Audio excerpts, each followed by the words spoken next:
Good morning, everyone, and welcome to day 4 in Istanbul. Now, if you've been following along, you'll know I'm on a mission to hit every historical site, sip every Turkish tea, and probably gain 10 pounds along the way. Now, today's adventure is going to take us all over Istanbul, from ancient pillars to grand palaces, scenic bridges, and the busiest street in the city. Now, if you've ever wondered what it's like to walk on a street with more history than you've got in your entire family tree, stick around. Let's go! Now, if you guys remember, I told you that I'm a history buff. So today's day is very special in that sense, because today is the 11th of May, and exactly on this day in 330 AD, that is 1695 years ago, Constantinople was born.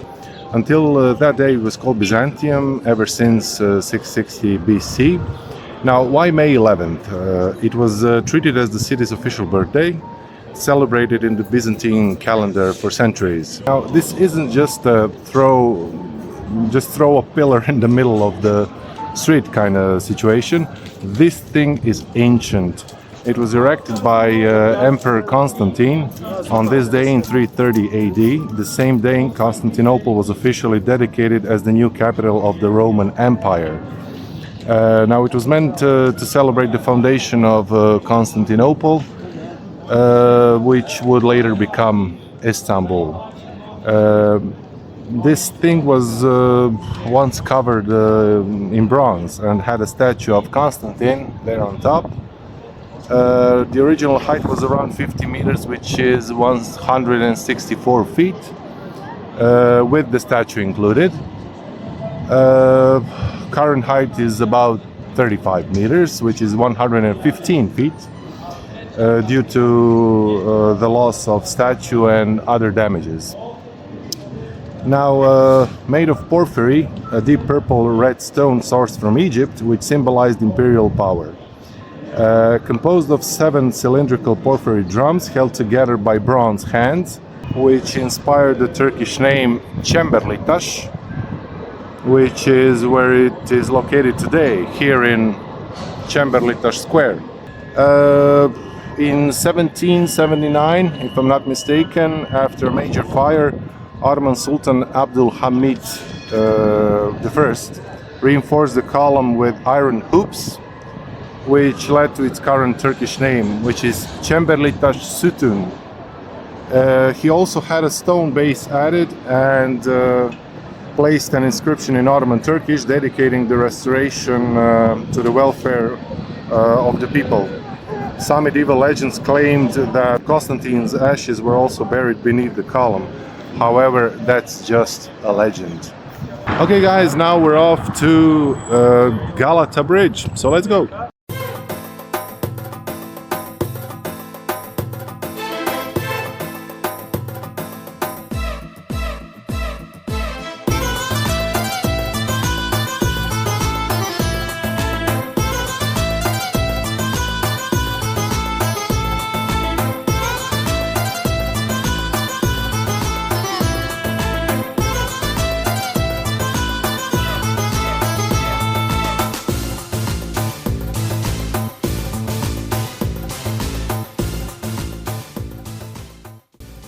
Now, this isn't just any bridge.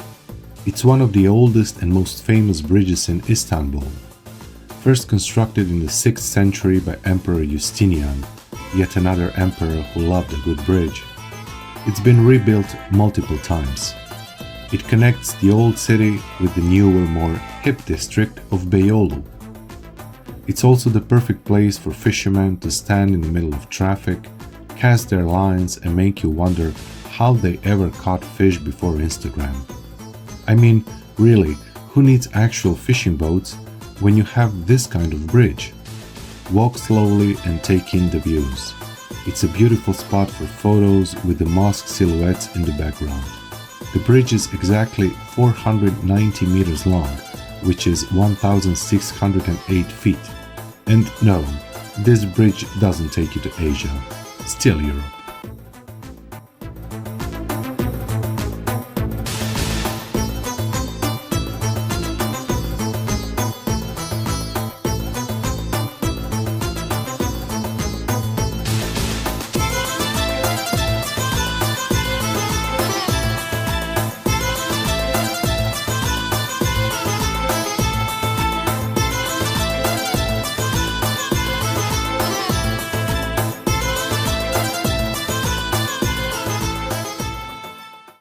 Okay guys, here's the famous Galata Tower, but we're not going up today.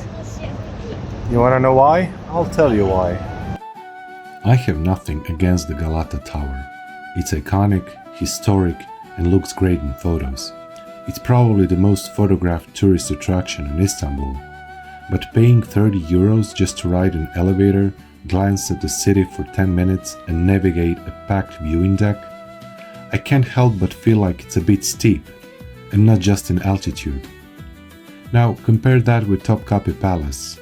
Yes, it's 45 euros, but you get almost 4 hours of wandering through opulent halls, lush gardens, sacred relics, and Ottoman intrigue, not to mention the stunning Bosphorus views included in the price. That's what I call value for money. Now, don't get me wrong, I have full respect for anyone who climbs Galata. The view is lovely, and if it's your thing, go for it. But personally, I'd rather find a nice spot in Galata or Karaköy, sip a strong Turkish coffee, maybe enjoy a slice of revani or baklava, and admire the tower from below like it's a monument made just for my tableside appreciation. And if it's just the view you're after, try the Süleymaniye Mosque, try the Camlıca Mosque, try the Yerikule Fortress. The tower has 2 elevators that transport visitors from the ground floor up to the 6th floor. From the 6th floor, visitors must ascend 2 additional flights of stairs to reach the observation deck on the 8th floor, which is approximately 146 steps. The elevators are small and may have wait times during busy hours. We're saving our energy for other places. Now, a little bit about the tower. This tower was also commissioned by Byzantine Emperor Justinian, so he built Galata Bridge, Hagia Sophia, and Basilica Cistern. This guy was something else. The tower was constructed in 507 AD to monitor the Golden Horn and control the massive chain that used to block naval access to the harbor. After the original tower was destroyed during the Fourth Crusade in 1204, the Genoese rebuilt it in Romanesque style, naming it Christea Turris, or the Tower of Christ. This new structure became the tallest building in Constantinople at the time. Following the Ottoman conquest of Constantinople, the tower served various purposes, including as a prison, observatory, and fire watchtower. The entry fee is 30 euros. You can expect long queues, especially if it's a busy day. If you decide to go up later, be prepared for a wait. Otherwise, enjoy it from the ground level. But if you do decide to go up, the observation deck offers a 360 degrees panoramic view of the Bosphorus, the Golden Horn, Sultan Ahmed skyline, which means Blue Mosque, Hagia Sophia, and the Asian side of Istanbul. Enjoy! Okay, we sat down next to Galata Tower in a place called Viyana Kahvesi, and we just ordered 2 San Sebastian cheesecakes with chocolate covering. My friend is still waiting. I'm already enjoying mine. The price is around 10 euros. So there are prices on the menu at the entrance. So if it's too much for you, don't enter, because I've seen actual vlogs and of people complaining that it was too expensive. They come to a first class tourist location and they expect third class prices. But I will make a special video about it at the end of this series. But you have 2 options, so you can either go in and enjoy and not complain about the prices because you saw the prices before you entered, or you can just leave. You do you, I'll do me. But how would you put it? If you decide to get in, you should just enjoy, because this is very, very good. Chocolate is very good, and yeah, I like it. Okay guys, so this is the receipt for what we ate. So 2 Well, this is 910 with the service included, so two San Sebastian cheesecake is around 415 liras. But I'm going to show you where this coffee shop is located.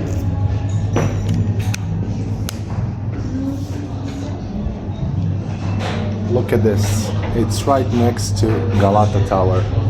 So guys, if you decide to sit down here, there's a menu right at the entrance. So check the prices. If it's too much for you, just turn around and go. Now, why am I saying this? Because as I said earlier, I've seen blogs and read comments of people who say, oh, this is too expensive, it doesn't cost that much in Rome, in London, in Paris, blah, blah, blah. So this is just basic disrespect for the place, for this location, for this city. And the prices are expected.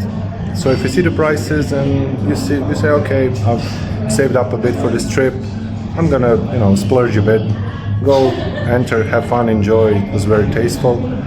But don't enter, take 50 photos, post them on Instagram with captions like magical and something like that, and then complain it was too expensive or something like that. This is just disrespectful. Don't be a snob, that's all I'm saying. Yes, the prices are a bit spicy, but again, you have them at the entrance. And as I said, I will make a video about those people who do those things that I just talked about. I'll make a special video about it, so yeah, we'll see. Hopefully no one will get upset, and if they do, honestly, I don't really care. I'm just sharing my opinion. You can agree or disagree. As I said, you do you, I'll do me, and we'll be just fine. So next we go to see some churches, and we're heading to Istiklal Street, Taksim Square, and I'm sure we're gonna have a great time and eat some great food on the way. So let's go.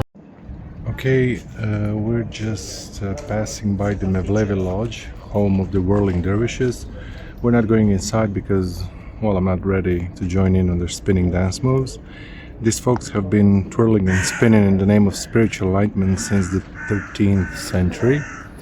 The founder of the order, the poet and mystic Rumi, was all about inner peace and love and apparently turning in circles. If you want to see the dervishes perform, though, they still practice their whirling dance regularly. You just have to time it right.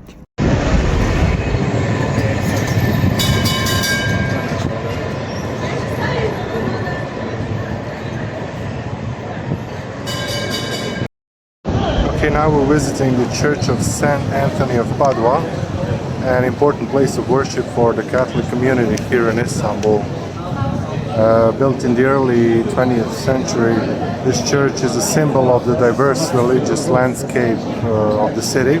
I mean, you've got mosques, churches, synagogues, and the occasional tea shop all in one city. Talk about multiculturalism before it was cool. It's named after Saint Anthony. He's the patron saint of lost things, which is perfect because by the time we leave Istanbul, I'm sure I'll be misplacing all my money in various purchases. The entry is free of charge. Let's go in.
Okay, now we wanted to visit this church. It's called Santa Maria Draperis. It's supposed to be open. It's 1 o'clock, 1:05, but it's not open, unfortunately. But this is one of the oldest Catholic churches in Istanbul. It was built in 1600. It's a beautiful example of Italian Renaissance architecture, and it's pretty quiet here. See, no one really here compared to the other attractions.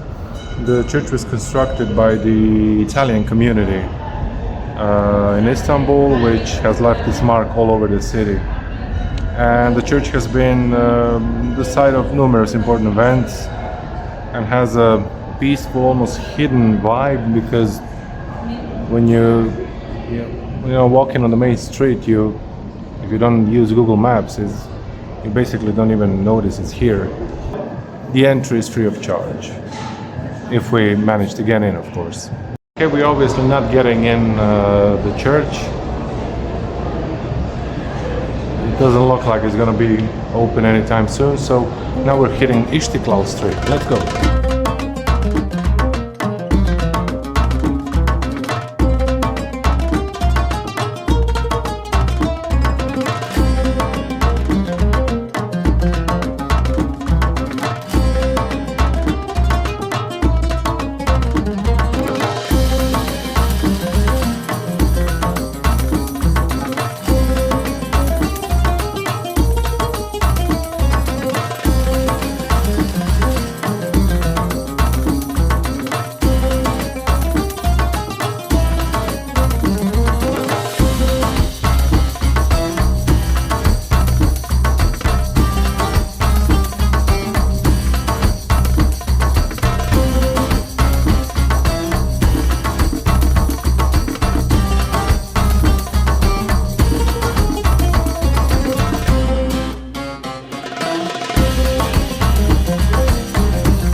Welcome to Taksim Square, the pulse of modern Istanbul. Historically, this square has been the site of everything from protests to massive celebrations. Taksim Massive Monument, monument, commemorates the Turkish War of Independence, so it's a pretty significant spot. But right now it's mostly famous for being the central hub for locals and tourists alike. If you ever wanted to experience chaos and serenity in equal measure, just hang out here for 5 minutes and you'll see what I mean. And there's a beautiful mosque here. And as you can see, this year is 101st anniversary of the Turkish Republic.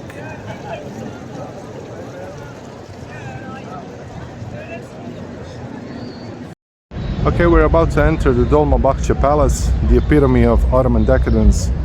Built in the 19th century, this palace is where the Sultans moved to when they decided that Topkapi Palace was just too old-fashioned for their tastes. So let's check it out.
Hi everyone, we just finished the tour of Dolmabahce Palace and it was spectacular. There's only one word to describe the experience, and that word is wow. The architecture is somewhat European. It's like Austrian palace more than Ottoman palace, but I can understand why they moved from Topkapi to Dolmabahce, why they decided to build a new palace. I get it, Topkapi was a bit outdated, although Topkapi is also spectacular. But Dolmabahce is the grandeur, the decadence, just simply everything. And especially the chandeliers, that's just incredible. I think that Sia would have had a great time making a video for her song here, given how many chandeliers there are, and they're all spectacular. The ceilings are wonderfully decorated. Everything is just so fantastic. It's so beautiful, so decadent. But maybe one room in the entire palace. It says Ottoman Empire. Everything else says Austria, maybe even Versailles a bit. But it's just marvelous. The ticket was 35 euros, and it was worth every single cent. So, and the outer gardens is just beautiful. So if you ever come to Istanbul and decide to visit Dolmabahce Palace, trust me, you will not regret it. So we just sat down a bit here in the greenery to let everything sink in a bit. And now we're moving on. Oh, and one last thing. I can't show you any photos or videos from inside the palace because it was prohibited to take photos or videos. But just as well, because it gave me the chance to concentrate on everything. Otherwise, it would have taken me 7 hours to get through the palace because I would have taken a photo or video of every square centimeter of the palace, how beautiful it was. So bear that in mind. Here we are, guys, the Ortakoy Mosque.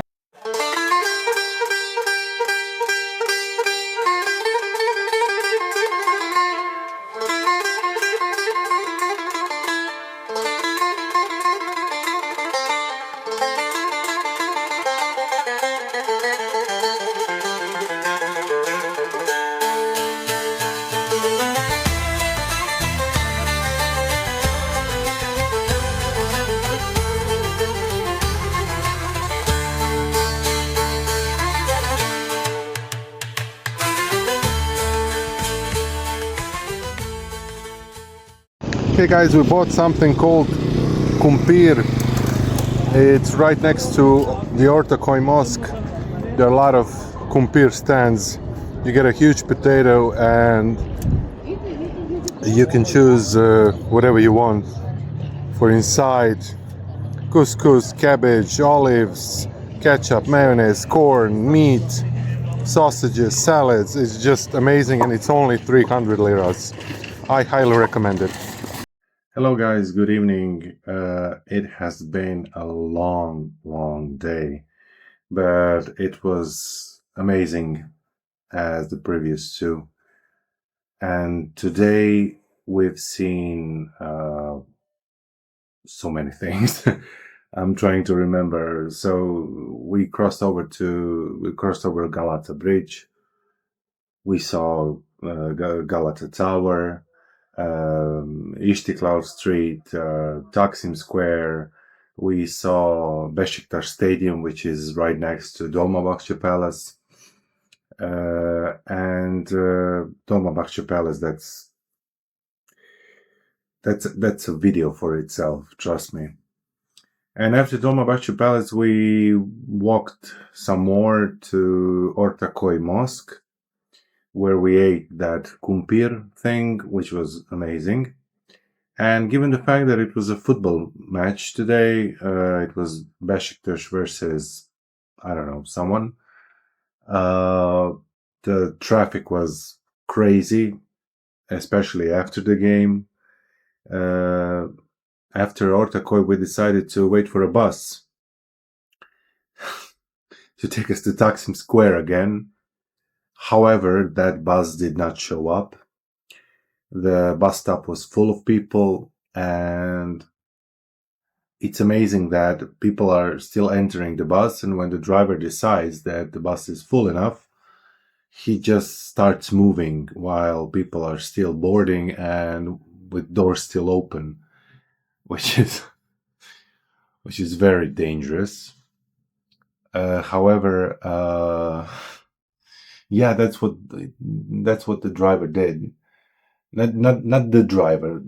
Every driver does that, and yeah, that was pretty shocking. And the bus didn't show up, even though the screen at the bus stop said, 3 minutes, 1 minute. It never came, so we decided to walk back to Taksim Square, which was not very close. It took us some, I don't know, half an hour, 45 minutes, something like that. So we took another stroll on Taksim Street in the dark with the lights on and everything. And then we went to the tram stop, the T1 line. By the way, the buses, they don't have numbers written on displays. It just says the line where they're going, which doesn't mean much to an average tourist like me. And even the T1 line, the screens at the tram stop weren't on, so you couldn't see when the tram was coming. And when the tram arrived, it just said, the direction. It didn't say T1. Luckily, I know the name of the final destination, but 2 or 3 trams were packed. So everyone was going back from the football match, and it was crazy. We finally managed to get in. I don't know whether it was the 3rd or the 4th tram. And the tram stops, they're so small. They're, you risk falling under the tram. So be careful. So we finally got on the tram, and it was packed, but not as much as the previous trams when we didn't even consider getting in. And the problem is that, at least to me, you never know when the tram is going to open, which side, is going to open. So if you're if there are a lot of people inside the tram and you want to make your way to the exit, and you make it, to the exit to the right side of the tram, and the stop is on the left, it could be a problem. It can be a problem. However, yeah, it's not big of a deal. I'm just sharing with you what I experienced. So tomorrow we're crossing over to Kadıköy. We are going to Asia. We're actually going to hop on a ferry and go across the Bosphorus, which is not a river. Okay, not a river.